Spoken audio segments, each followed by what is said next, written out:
with it. Is that the problem? That's probably a better question for a social scientist to answer, but I've heard it characterized as a low probability, high impact effect.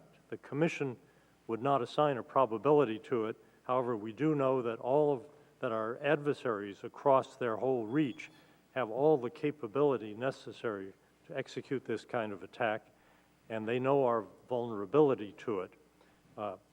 So it seems to me that we cannot assign it a low probability of occurring. It won't happen every day, but it would take us by surprise if it happened today.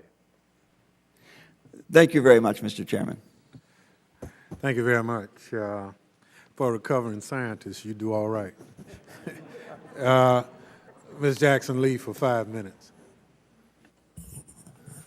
I want to thank the chairwoman and ranking member for holding this committee. Thank you, Chairman. Dr. Graham, I assume, and I'm making this statement, that you feel comfortable with your statement, and as chairperson of the Commission to assess the threat to the United States from EMP, the research of that commission gives you comfort to make the statements you're making today. Is that correct? Yes, that's correct, and 3 other members of the Commission are here as well. Let me thank them for their work. Let me just read the opening of your comments. EMP is one of a small number of threats that we can hold our society at risk of catastrophic consequences. And then you make mention of the fact that several potential adversaries have or can acquire the capability to attack the United States with a high-altitude nuclear weapon-generated electromagnetic pulse, EMP. A determined adversary can achieve an EMP attack capability without a high level of sophistication. Would you make these comments right at the front of your statement without substance and being able to substantiate it?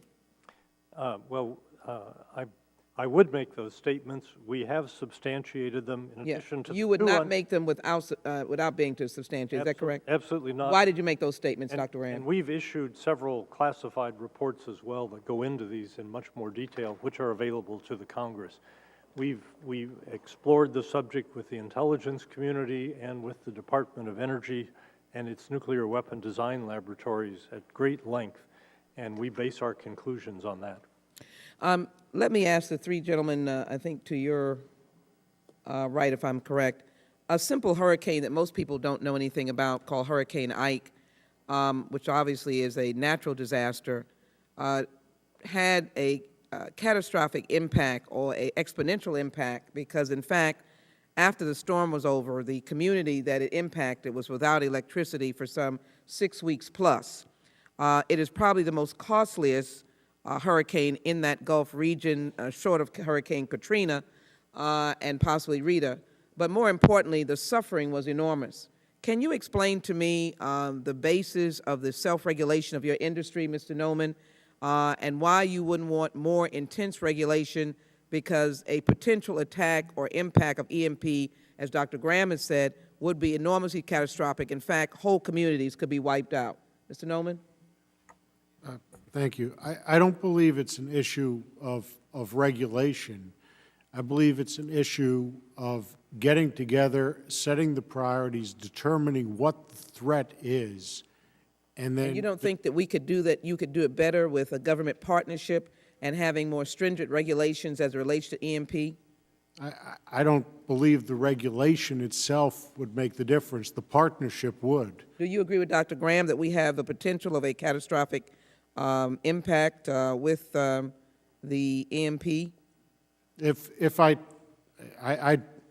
don't have access to the classified information, Dr. Graham. But I just asked Dr. Graham is whether he could substantiate it. So based on his being able to substantiate, would you agree that it could have a catastrophic impact? I absolutely agree. I thank you. Mr. Asante, I think you're NERC, N-E-R-C, and I think that's the group that self-regulates and allows electric companies to go out during a hurricane and have no criteria for getting back on.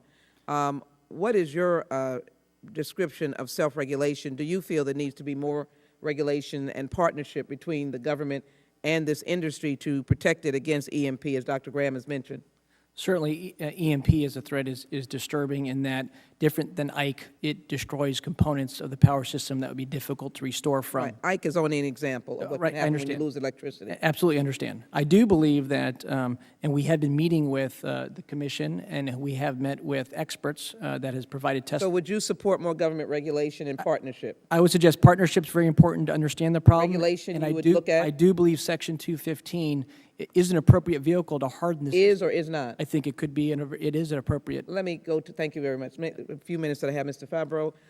You heard my comments and Dr. Graham's comments. We have a real problem. Do you believe that we need to have a greater enhancement of government partnership, I call it regulation, to ensure against this disaster? Absolutely. If the findings from Dr. Graham and his commission are accurate, as a scientist myself, I firmly agree that these issues are very important. I think that the partnership with involvement from the federal government is critical to fully understand the issues. I think that the findings from that must be incorporated into future state standards. From a regulation perspective, I don't know if it has to be a regulatory function, but I certainly do agree involvement from the federal government is required for a full picture. I thank you. I think without regulation, we don't get enforcement and implementation. I thank you, and I yield back to the chairman. Thank you very much. Now, your 5 minutes, gentleman from New Jersey. Thank you, Mr. Chairman. Pasquale. Mr. Chairman, this legislation did not come out of the blue. It didn't materialize itself. I want to associate myself with the comments of Mr. Bartlett. We should all be very seriously concerned. I guess that's why we're here. But I remember last May when NERC CEO Rick Sergel sat in that seat over there, and he admitted to this committee that the committee, had been lied to by the electric industry. Maybe you remember that. For those members who were not here last year, NERC told us in October of 2007 that 3/4 of the industry had mitigated a vulnerability known as Aurora. NERC claimed that they sent the survey out to industry, and they had received, obviously, responses back. We finally got the truth out and found out that the survey hadn't been sent. NERC had no hard numbers. NERC just made them up to get us off their back. We found that out last year. So we learned then to be suspicious. After the hearing, and to his credit, Mr. Sergel brought in Mr. Asante to restore the credibility of NERC. And the committee, and I believe he has chosen a very fine person for this position. Now, I'd like to ask Mr. Noman a question. You're here representing the Edison Electric Institute and the Electric Power Supply Association, Mr. Noman, is that correct? Yes, Congressman. A question about September 11th, your 2008 meeting of the NERC Critical Infrastructure Protection Committee. At the committee meeting, the NERC Infrastructure Protection Committee received a briefing on the report of the Commission to assess the threat to the United States from the EMP. This is the report. Have you seen that report, Mr. Noman? I've scanned the report online. So Yes, you know basically what's in here then, right? I do. This report was written by the Congressional Commission that Dr. Graham chairs.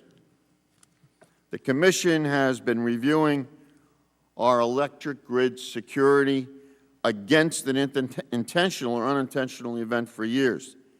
The Commission found, Mr. Chairman and Mr. Ranking Member, a single EMP attack may seriously degrade or shut down a large part of the electric power grid in the geographic area of the EMP exposure, effectively, instantaneously.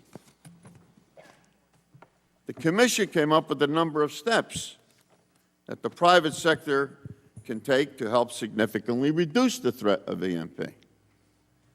There were good recommendations. I do not believe they were prohibitively costly. Now, here are the minutes of the meeting. Have you seen this, Mr. Nauman? No, sir. You never saw the minutes of the meeting? I'm not a member of the I know you're not, committee. but